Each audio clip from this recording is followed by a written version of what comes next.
Purport. This is the all-pervasive conception of the Supreme Personality of Godhead, which explains how he spreads everywhere and anywhere. Sarvam Kalv Idam Brahma. Everything is Brahman, the Supreme Brahman, Krishna. Nothing exists without him, as the Lord says in Bhagavad Gita 9:4.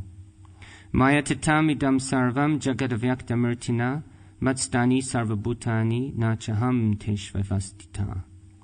I exist everywhere, and everything exists in me. Yet I am not visible everywhere. The Lord can be visible only through devotional service. Tatra tishtami narada yatra gayanti madbhakta. The Supreme Lord stays only where his devotees chant his glories.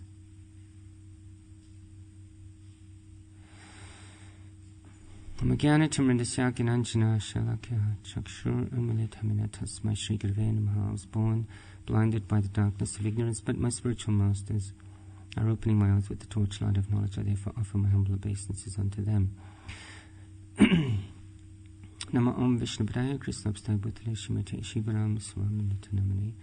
Nama Om Vishnupadaya Krishna Abstai Bhutale Shimate Bhaktivedanta Swaminitu Namane. Namaste Saraswati Devi Gauravani Pracharne Nirvishesha Shunyavadi Pashkatya Dishtarni Mukham Karoti Vachalam Pangam Langaite Grimyat Kripatam Hambane Shri Grundina Tarnam Narayanam Namaskritya Naram Chaiva Narotamam Devim Sarasvatim Vyasam Tato Jayamudirayat Shinvatasharayannityam Grinatashashvateshtikam Kalinanati Dirgana Bhagavan Vishate Hridi Tvambaya Agni Avanir Vyad Ambumatra Pranendriyani Hridayam Chid Anugrahascha Sarvam Tvam Eva Sagano Vigunascha Bhuman Nanyatvadastya Pinmano Vachasani Ruktam. O Supreme Lord, you are actually the air, the earth, fire, sky, and water. You are the objects of sense perception, the life airs, the five senses, the mind, consciousness, and false ego. Indeed, you are everything, subtle and gross. The material elements and anything expressed either by the words or by the mind are nothing but you.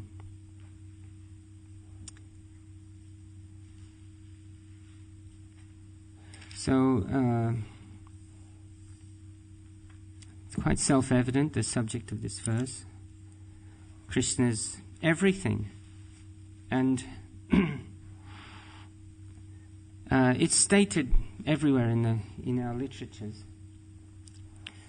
Bhagavad Gita is replete with many verses describing how Krishna is source of all material and spiritual worlds.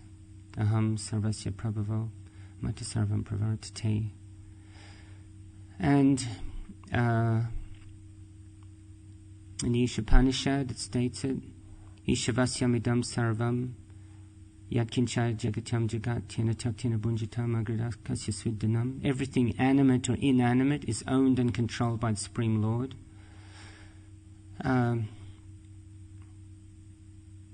And Krishna is the cause of all causes, the origin of all. Maya dakshina prakriti, this material nature is just one of my energies. So we have done, and Bhaktaram Yakatapasam, Supreme Proprietor. It's an important point to understand how Krishna is the proprietor of everything, owns everything. Our very existence is attributable to Krishna. Aham bija pradapita, the Father, seed-giving Father. Krishna's given us our body, and He's given us our existence as well, which is animating this body, our consciousness. The five senses, the mind, consciousness, false ego. Indeed, you are everything, subtle and gross. Krishna is the proprietor. There's this term steward. We are the stewards. We have, actually we do have one thing that we own. There is one thing that we own, that Krishna has more or less given us the deed to. The deed of ownership. It's our free will. Krishna says, okay, there you are, that's your free will. No strings attached, It's yours.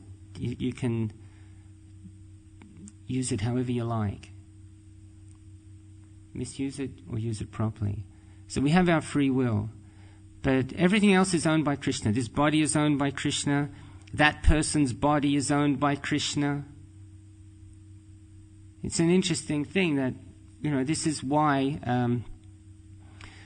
people get entangled in karma, is because they don't understand who is the proprietor.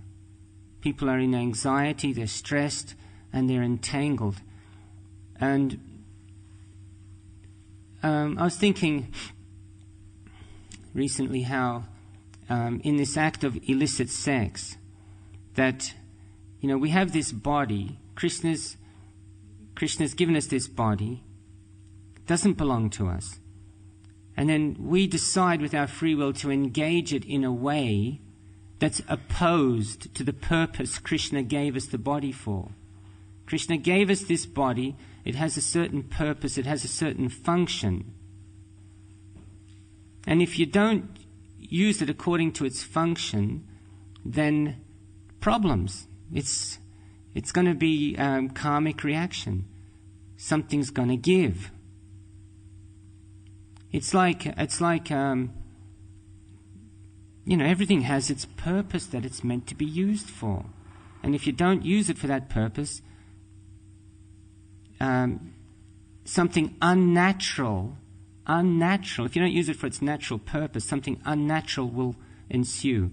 For instance, if you, this thing here has a nail on the bottom missing, and you're looking for how to hammer the nail in. And then you get your mobile phone and try and hammer it in with the mobile. That's not what its purpose is. That's not what it's meant for. So what's going to happen? Something unnatural is going to happen. If you had a hammer, that's what the purpose of the hammer is for. So then you hammer the nail in, everybody's happy. The state of harmony in the universe is maintained. So then this body has a certain purpose. Krishna says it in the Bhagavad Gita that Dharma viruddha bhutishu kamosmi bhartarshva. When you engage in sex life for spiritual purpose, that I am. So that's its purpose. So we're actually, it's like misappropriating somebody else's property. And then when you have illicit sex with another person, it's not that that person has independence and that they possess that body, so that all you're doing is you're sort of misusing your own property. You're actually misusing somebody else's property that doesn't even belong to them. That's the kind of irony of it.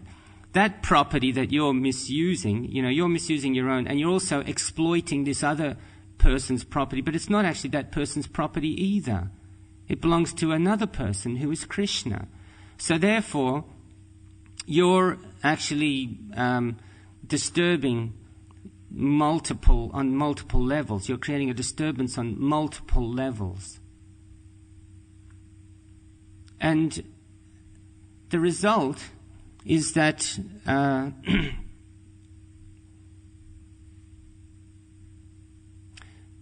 the result is that just like if there's in order to create harmony, law and order, society has rules. And however much we want to be independent and do whatever we want, we're living in the context of a society. So that context, to some degree, determines our identity. We may want to go through the red light and not be held up by the red light. But there's a rule there that says if you go through the red light, there may be a camera, there may be a policeman, there will be repercussions. There will be repercussions. For misusing your freedom, you will have to have some of your freedom taken away from you. So the person who goes through the red light, he has some freedom taken away. Nobody likes to have their freedom taken away from them, because that's all we got. That's the only thing we actually possess. So therefore, we have this natural aversion to having our freedom taken away from us. because that's all we got. So if you go through the red light and you get caught and you have to pay a fine, paying a fine is having your freedom taken from you, because you have to actually work to get the money to pay the fine. You haven't chosen how to spend that money. You've been forced to spend it to pay that fine. If you keep going through the red light, you're going to have your freedom taken away from you. You're going to have to go to jail and pay your debt to society. We have we're in an interdependent situation. You may be living in a household and there's rules in the household. You don't leave the sink a mess for somebody else to clean up after you. If you do that, you're going to have some of your freedom taken away from you on a subtle level. Whatever context you're in, it governs your identity to some degree. If you join a tennis club, they may have a dress code. If you want to be part of the tennis club, you have to dress according to certain standards. You're a part of the whole. At any point, we're a part of the whole. We've come to the manor here today, certain ground rules. If you want to be part of this, then you have to conform to the ground rules. And by doing that, you'll get your optimum freedom that's allowable within this context. And then on a really large scale, we're parts and parcels of Krishna. We're not independent. I remember once Deva Amrita Swami gave a class, and he said, does anybody in this class think that they are everything? And then nobody put their hand up. And then finally one lady put her hand up and says, yeah, I think I'm everything. And so this is beside the point, but he said, well, if you're everything, then you must also be inside my head. You must know what I'm thinking. Tell me what I'm thinking. And she said, I don't know. He said, so you're not everything. You're a part of everything. You're the part of everything. So just as we get a certain level of identity from these other contexts, whether it's a tennis club or being here at the manor or being in a motor vehicle, a motorist, that's an identity. You have a certain identity. So we have this on a really sort of philosophical level where spirit souls, we're parts and parcels of Krishna. That's our identity. So who is Krishna? If we can learn who Krishna is, we can start to learn who we are. What is our identity? The part takes its identity from the whole. So we know how to function. We start to know what we need in life, what to do, what not to do, if we start to understand who Krishna is. Who is Krishna? Krishna is Sat Chitananda. So in our natural condition, we're eternal, we're full of knowledge, and we're happy. And that's why in the Bhagavad Gita it says, Janma Mrityu Yada Yadi Yara. Vyadi. Yara means old age. Vyadi is disease. It says when I first read this, I thought this is incredible. It says the evils of birth, death, old age, and disease. What's so evil about? What's so evil? Evil sounds like Darth Vader or Hitler or something, something really nasty, But birth, death, what it is, it's just because these are unnatural states. They are unnatural states. Because we're eternal. And these things are unnatural. That's why we'd like to avoid these things.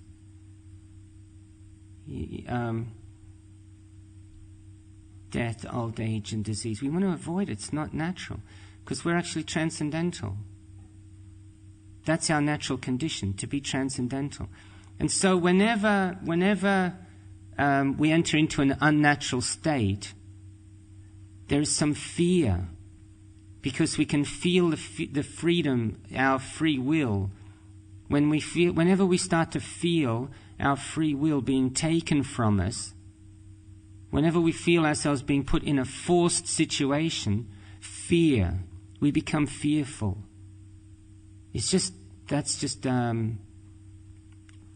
how it works.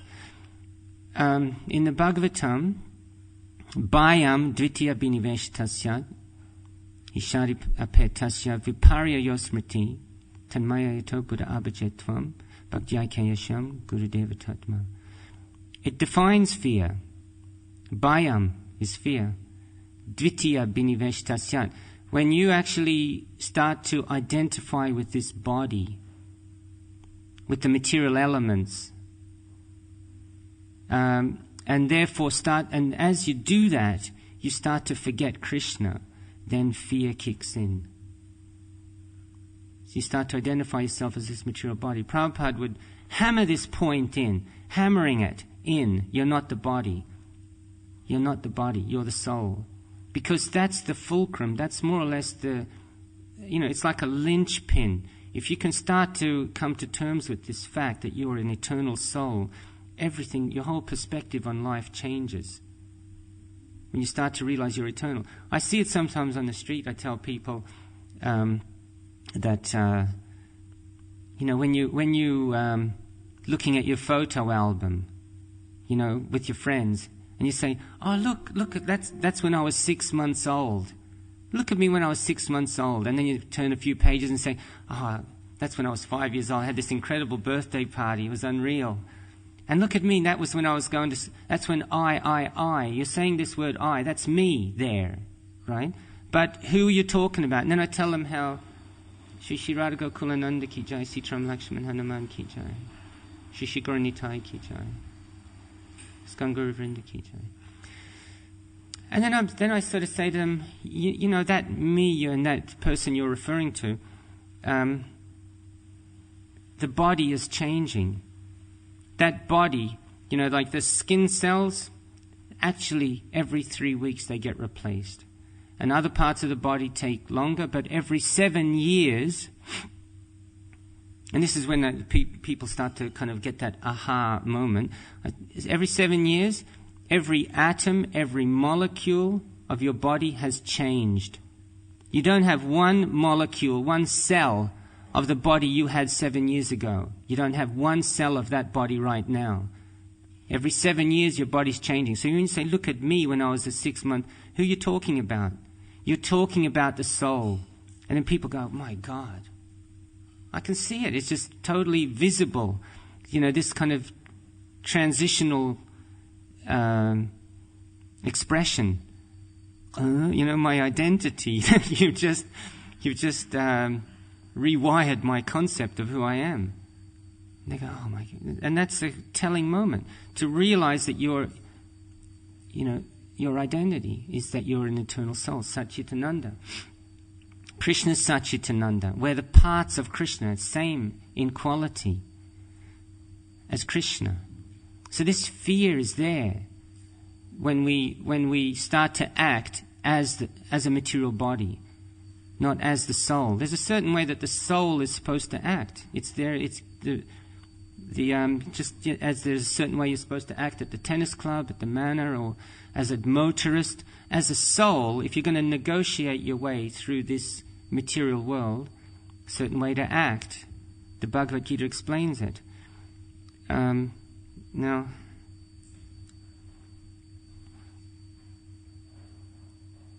and this knowledge of how to act, it can only come when you're in the mode of goodness.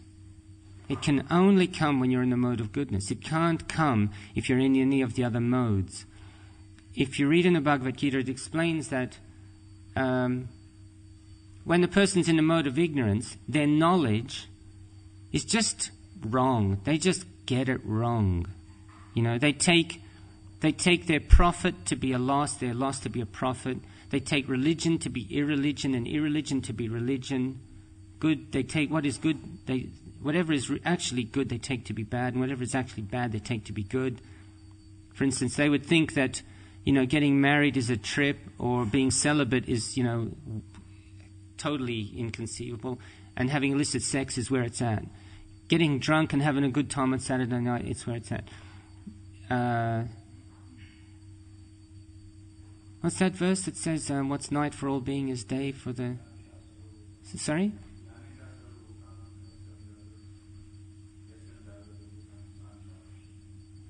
Exactly. Thank you.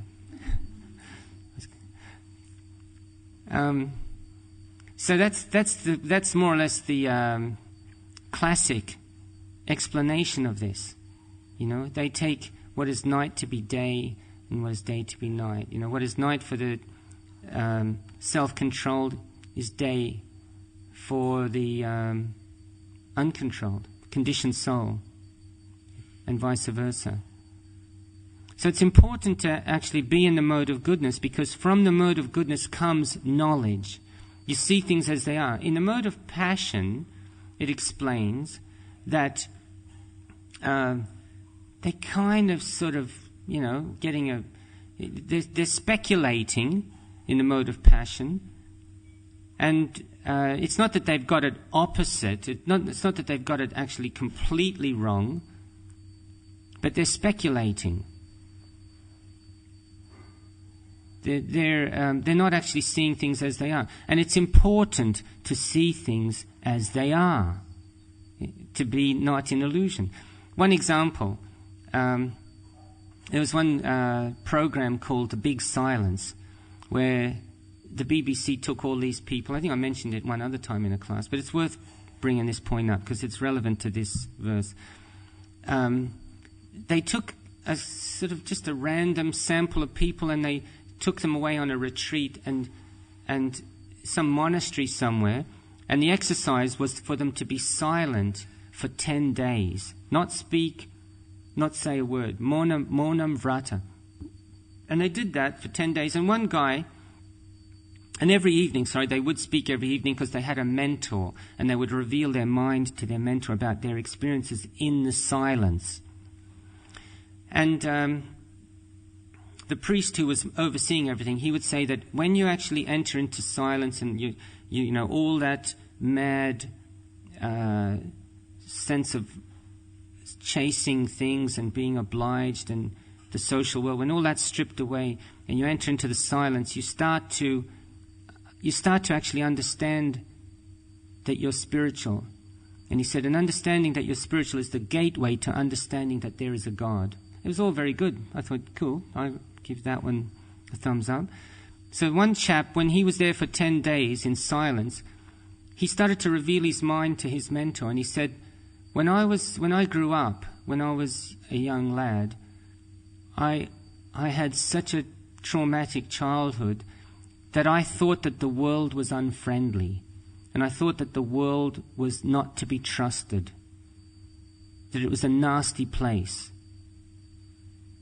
But he said, I've started to change that. I'm starting to because I've met you and I've met these other people, and I'm feeling harmony with my environment, and I'm starting to feel that the world is not an unfriendly place, that actually the world is a beautiful place. And I'm starting to understand that there is something out there, the grand designer. And I'm starting to see that the world is actually a friendly, beautiful place. And he said, the trouble is that I've built my personal life and my business on the understanding that the world, on this previous understanding that the world is a cruel, harsh, unfriendly place. So he said, what am I going to do now? Because I don't think that anymore. And then the priest said, or the mentor, said, you now have to renegotiate your personal life and your business. You have to renegotiate it. So that you're not in duality. And, that's called making advancement. That's what's called making advancement. You leave behind a perception that was based on passion and ignorance, and you start to enter into the mode of goodness, and you see this new perception, and then you have to start to renegotiate. You can't keep the same standards and same values that you had when you was in the lower modes. You have to start to exercise new standards and new values. And this is the process of making advancement. And it's supposed to be going on right now for everyone, at every moment.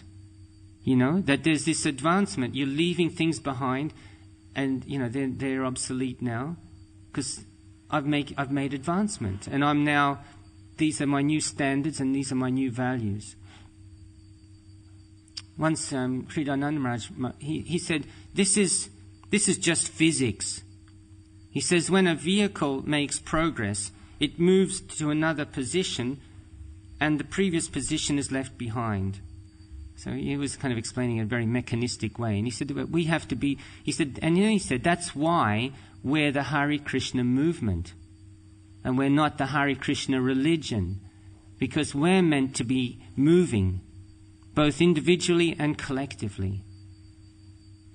And that's, and we're moving towards, greater and greater realization that we're the parts and parcels of Krishna. We're the servants of Krishna. That's what we're meant to be moving towards. Krishna's owning everything. I don't possess anything. And then, if we are, then we become without incongruity and without discrepancy in our lives. Our lives become transcendental. I was just thinking on the way in how, this Prabhupada would say that the diseased condition of life is hankering and lamenting. There's a diseased condition. And so, if you're hankering, it means your mind is in the future. And if you're lamenting, it means your mind is in the past. And then I thought of that saying that Baba Ram Das came up with in the 60s. Be here now. Right? Be here now. Now that's kind of the mode of goodness. If you're hankering and you've got your mind in the future, that's the mode of passion. You're fruitive. You're after something.